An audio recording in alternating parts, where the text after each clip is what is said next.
안녕하세요. 안녕하세요. 안녕하세요.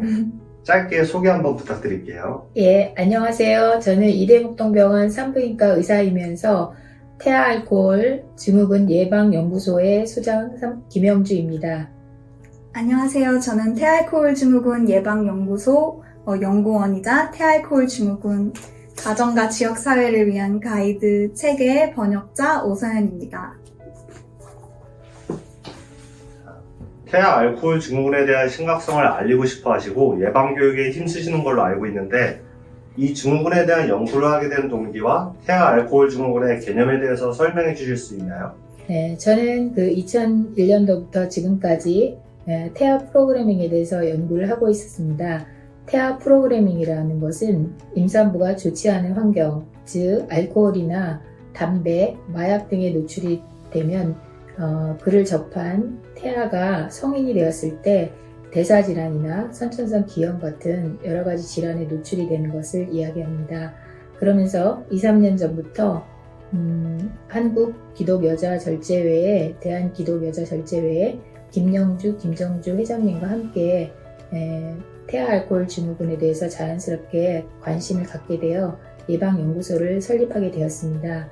태아 알코올 증후군이라는 것은 태아기에 알코올에 노출이 되게 되면 이렇게 태어난 아이가 선천성 기형, 안면 기형이나 정신지능 지체와 그다음에 IQ의 감소 등 여러 가지 기형을 유발하는 일련의 증후군을 이야기합니다. 그래서 태아알코올 증후군을 가지고 태어나지 않도록 예방하기 위해 술의 해독을 알려서 가임기 여성들이 술을 끊게 금주할 수 있게 하고 또 알코올 중독 여성들의 치유를 돕기 위해 이 연구소를 시작하게 되었습니다.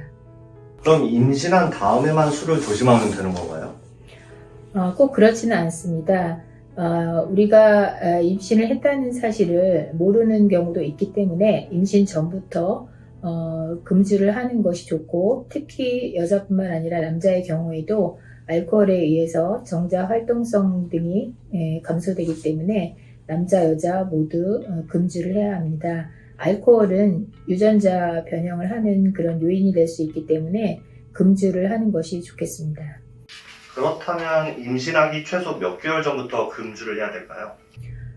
워낙은 임신하기 전 3개월 전부터 금주를 하는 것이 원칙이지만 좀 전에 말씀하신 것처럼 임신을 했다는 사실을 모르고 금주를 할 수도 있기 때문에 금주를 하는 것이 좋겠습니다.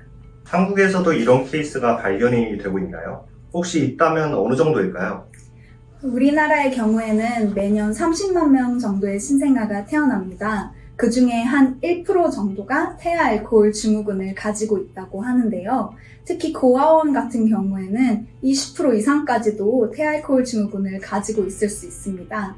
그래서 임산부 중에 조금이라도 술을 마신 경험이 있는 임산부는 한 12% 정도 된다고 하고 그런 여성 13명 중 1명 정도에게서 태아 알코올 증후군이나 태아 알코올 스펙트럼 장애를 가진 아기가 태어납니다. 현재 이 증후군에 대해서 연구하는 곳들이 따로 또 존재하나요?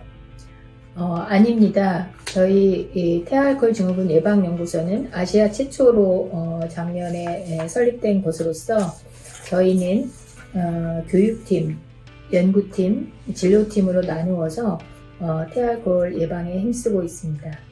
팀을 3개로 나눠서 진행할 만큼 위험한 증후군인가요?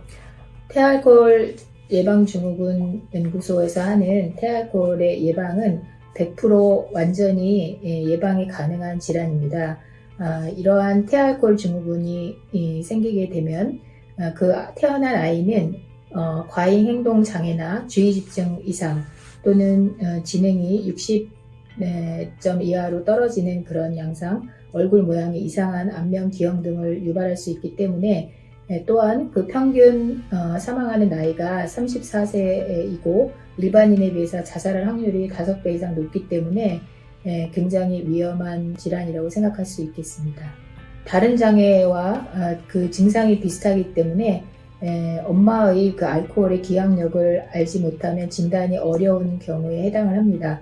따라서 예방 차원에서 교육팀과 연구팀이 함께 일하고 또 산부인과 의사, 소아과 의사 전문의들로 구성되어 진료하는 그런 팀들이 있습니다. 그러면 혹시 이런 태아 알코올 증후군을 가진 사람들이 사회에 위협이 되는 경우도 존재하나요? 네, 미국의 경우에는 태알코올 증후군 환자들을 집중적으로 실험한 워싱턴 대학교의 코호트가 있습니다. 이 연구에 의하면 태알코올 증후군 환자의 약 80% 정도는 우울증이나 ADHD 같은 정신과 질환으로 치료를 받는 경험이 있고, 또 60%의 청소년이나 성인들은 절도나 도둑질, 범죄 등으로 이러한 사건, 사고에 휘말리기도 합니다.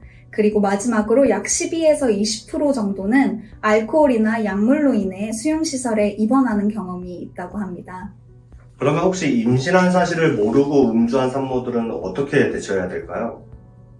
사실 임신을 할 때 모르고 술을 마시는 것은 굉장히 흔한 일입니다. 그래서 오히려 임산부가 자책을 하고 이걸로 인해서 스트레스나 우울감을 느끼면 태아한테 2차적으로 더 많은 문제들이 발생할 수 있습니다. 그래서 일단 자책을 하기보다는 나머지 임신 기간 동안 그리고 아이를 양육하는 기간 동안 금주를 하는 것이 가장 중요하다고 생각합니다.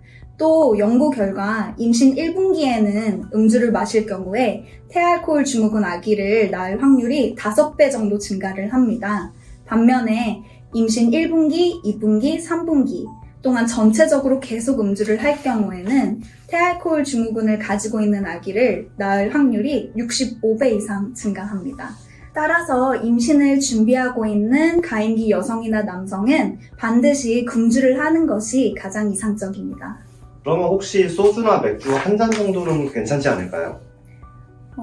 아닙니다. 알코올은 산모의 혈액에서 태반을 거쳐서 바로 태아에게 전달될 수 있는 물질입니다.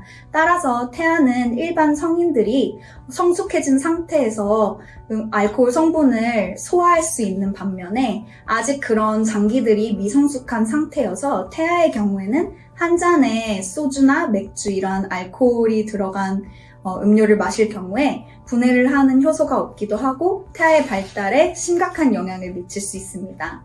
특히 이미 음주를 한 임산부는 더 이상의 위험성을 감소시키기 위해서는 꼭 금주할 것을 권합니다. 혹시 연구소에서 따로 시행하시는 태아 알코올 증후군 예방 프로그램이 있나요? 기형아 출산율 감소에 기여하는 것이 목적이고 또 산부인과 교실 소속 연구소로서 임신 중에 알코올 섭취뿐만 아니라 흡연, 간접 흡연, 과도한 카페인 섭취, 그리고 미세먼지가 조산이나 기형아 유발에 어떤 영향을 미칠 수 있는지에 대해서 연구를 하기도 합니다. 그 결과를 적극적으로 가임 여성과 남성들에게 그리고 중고등학교 대학생들에게 홍보하고 교육하는 데 노력할 것입니다. 태아 알코올 증후군 예방연구소의 최종 목표는 무엇입니까? 태아 알코올 예방 증후군의 연구소의 최종 목표는 태아 알코올 증후군을 100% 예방하는 것입니다. 이렇게 100% 예방 가능한 질환으로서는 말라리아나 결핵 등이 있는데 태아 알코올 증후군에 대해서 연구하고 교육하고 홍보를 활동하는 것을 WHO와 함께 할 수 있다면 분명히 100% 퇴치할 수 있을 것으로 생각됩니다. 대부분의 임산부는 제가 진료를 할 때 태아에 미치는 영향에 대해서 이야기하면 금주를 하게 됩니다. 알코올 중독 치료가 필요한 임산부의 경우에는 적절하게 진단과 치료를 하면서 보건소와 연계할 수 있는 그런 프로그램을 개발한다면 분명히 공동체가 함께하여 태알코올 예방 증후군을 100% 예방할 수 있을 것으로 생각됩니다. 외국처럼 특별히 또 조기 교육을 해서 청소년기의 학생들한테 심각성을 알리고 금주를 하는 것이 얼마나 중요한 것을 알리도록 하는 것이 중요하며 이를 통해 100% 사전 예방을 하고자 합니다. 혹시 이 영상을 보신 산모들 중에 도움이 필요하신 분들에게 조언 한마디 해주신다면? 네, 임신을 계획하고 있는 분들이 있다면 적어도 임신 3개월부터 부부가 함께 반드시 금주를 하는 것이 중요합니다. 더욱더 중요한 것은 임신 내내 동안 또 모유수유를 하는 기간 동안 자녀를 키울 때 지속적으로 금주를 하는 것이 매우 중요하다는 사실을 이야기 드리고 싶습니다. 도움이 필요하신 경우 저희 이대목동병원 산부인과와 연관된 태아알코올 증후군 예방연구소에 연락을 하면 상담 및 무료로 치료를 받으실 수 있습니다. 그 사이트를 저희들이 공지해 드리도록 하겠습니다. 태아 알코올 증후군이라는 책에서는 어떤 내용들을 더 확인해 볼 수 있을까요?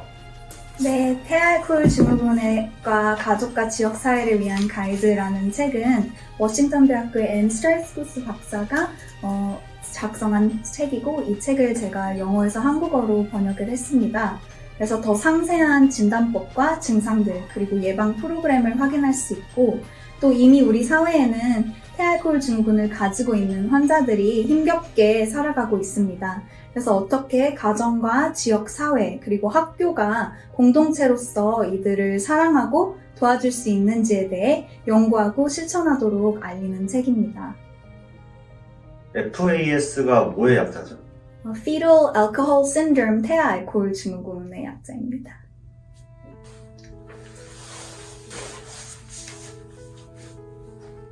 대한기독교 여자절제회는 어떤 곳인가요? 네, 저희 대한기독교 여자절제회의 모체가 되는 세계 기독교 여자절제회는 1883년 미국에서 시작하였습니다. 당시 미국에서도 가정폭력이나 술, 담배, 마약 등으로 인해서 무너져가는 가정들이 많이 있었습니다. 이것에 여성들이 분연히 일어나서 가정을 살리기 위해 시작한 단체입니다. 우리 대한기독교 여자절제회는 1923년 팅링 선교사님, 영국에서 중국을 통해 한국으로 들어오신 팅링 선교사님에 의해서 최초로 설립되었습니다. 저희 단체는 UN 최초의 NGO 단체이고요. 그리고 노벨 평화상 후보로까지 노미네이트 된 적이 있습니다. 그만큼 세계적으로 술, 담배, 마약 중독에 관심이 많다는 증거이겠죠. 저희도 이것을 가지고 열심히 가정을 구하기 위해 술, 담배, 마약으로부터 저희 자신을 지키기 위해 열심히 운동하고 더불어 복음을 함께 전하고 있습니다. 혹시 전달하시고 싶은 메시지가 있으십니까? 네, 우리가 술, 담배, 마약에 중독되는 것은 우리의 죄 때문입니다. 예수 그리스도께서는 우리의 죄를 용서하시기 위하여 이 땅에 오셨고 십자가에 달려 돌아가시고 죽은 자 가운데서 다시 살아나셨습니다.